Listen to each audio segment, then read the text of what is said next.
All right, let's jump right into this explainer. Today, we're unpacking a wildly specific 1,000-year prophetic timeline that claims to map out the exact future of humanity. We're going to be exploring the predictions laid out in Ryuho Okawa's The Golden Laws, which is a text that offers a remarkably detailed century-by-century look at where human civilization, technology, and spirituality are supposedly heading. Whether you treat this as a literal roadmap, a philosophical allegory, or just a captivating piece of speculative history, the sheer scale of this vision is something you're definitely going to want to hear about. The exact roadmap we're exploring comes straight from Chapter 6 of the source material, which is aptly titled Soaring Towards the Future. What's so fascinating is how meticulously the author structured this. It breaks down the timeline into precise, continuous 100-year chunks. We're literally tracing this path from 2000 to 2100 AD, then 2100 to 2200 AD, and stretching all the way past the year 3000. It's a completely systematic chronology of human evolution. So here's our itinerary for today's time travel trip. We'll hit the near future era, automation and alien contact, Earth's dramatic metamorphosis, cosmic expansion and reincarnation, and finally wrap up with time travel and beyond. Let's get going. Part 1, the near future era, where we start entering space. Kicking things off with the blocks from 2000 to 2100 AD and 2100 to 2200 AD. The text predicts a massive leap in space travel right around now. Basically, going to space is supposed to become almost as common as hopping on an international flight today, with maybe 1 in 10 people experiencing it. During this time, 5 major nations are predicted to take the lead in establishing permanent space stations and off-world bases, with a major focus on the moon. And here is where the source gets incredibly specific. By the 2100s, the timeline forecasts a whopping 10,000 people living permanently on the moon. But we aren't talking about roughing it in cramped little tin capsules. The vision describes a literal new Eden, housed under massive, kilometer-wide transparent domes. To make it feel like home, they're even prophesied to construct a 10-meter-wide artificial sun that tracks across the dome from east to west, perfectly mimicking a natural Earth day. Moving right along to Section 2, Automation and Alien Contact. Now we're cruising through the centuries from 2200 all the way to 2500 AD. This is where society allegedly undergoes some serious foundational shifts.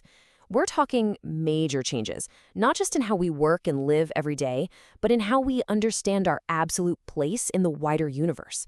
This era outlines a period where our focus shifts dramatically away from physical labor and toward intellectual and spiritual development. A crucial evolution here is the very nature of labor.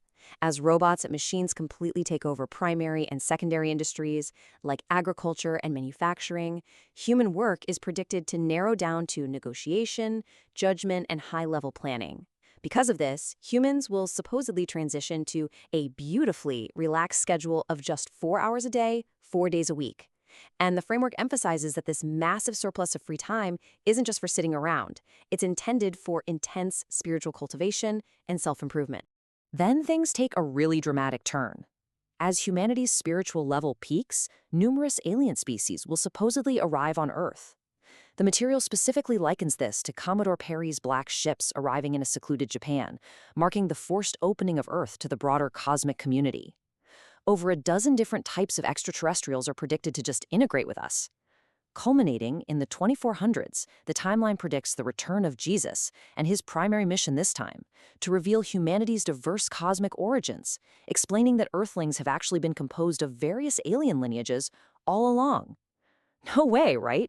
Which brings us to Section 3, Earth's Dramatic Metamorphosis, an era of major geological upheaval. Spanning the 2500 to 2600 AD and 2600 to 2700 AD blocks, the planet itself is prophesied to physically change. According to this framework, planetary geography is directly tied to the collective spiritual and mental state of the human race.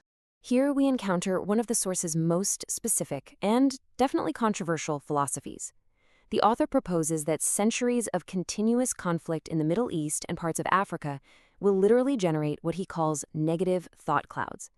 According to the text, these clouds block out divine light, causing a physical reaction that makes those actual landmasses sink entirely into the ocean. It's the book's starkest example of linking human morality directly to geographical events.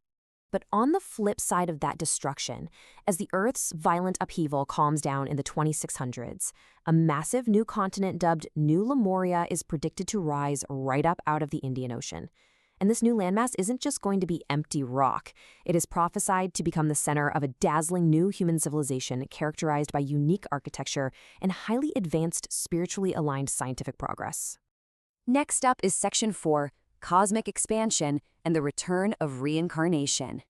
Hitting the 2700 to 2800 AD and 2800 to 2900 AD increments, the timeline claims human capabilities will just explode into the realm of multidimensional travel. Four-dimensional spacecraft will supposedly be developed, allowing humans to travel seamlessly across the universe to distant star systems. Following those massive geological upheavals that drastically reduced our numbers, the text states Earth's population will aggressively bounce back by the 2700s.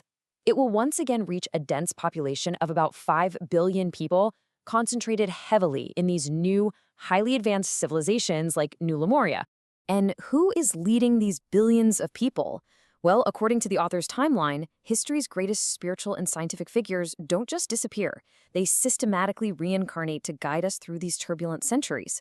For instance, the brilliant minds of Archimedes and Newton are predicted to merge and be reborn on New Lemuria in the 27th century to push science forward. Then, in the 29th century, Moses is prophesied to return. The wild part? The framework notes his challenge will be massive, because by then, humans will naturally possess psychic abilities, and Moses has to teach a new form of justice to prevent the catastrophic misuse of those powers. Finally, we reach Section 5, Time Travel and Beyond, the Ultimate Frontier. Spanning from the dawn of the 2900 to 3000 AD century block, and pushing way out into the far distant future beyond, scientific advancement supposedly reaches its absolute zenith. This era envisions a period where technology and spirituality are completely intertwined, pushing humanity to the absolute limits of what can be learned here on Earth. The text actually predicts that what H.G. Wells wrote as pure fiction is going to become a reality. In the early 2900s, literal time machines will be invented, but it comes with a massive warning label. The timeline states that early models will cause immense social panic. Why? Because the first waves of time travelers, exploring the past and the future, will get stuck and fail to return. This creates a bizarre and totally unprecedented societal crisis of missing people scattered all across time. Ultimately, the timeline predicts that scientific civilization on Earth will begin to plateau after the 30th century. Having learned all they possibly can from this planet, spiritually advanced humans are prophesied to voluntarily abandon Earth. In massive, coordinated exoduses during the 31st and 35th centuries, humanity will travel out into deep space to build entirely new utopias on other star systems, leaving Earth behind to begin a brand new cycle. Which leaves us with a really profound final thought to wrap up this explainer. Looking at this incredibly detailed 1,000-year roadmap, from domed cities on the moon to multidimensional travel and sinking continents, it really challenges us to think about the trajectory of human progress. If this incredible timeline is our destiny, if we eventually outgrow our home planet to build utopias on distant stars, what fundamental human truths, what spiritual core, will we pack for our ultimate journey into the cosmos? It's definitely a fascinating question to ponder.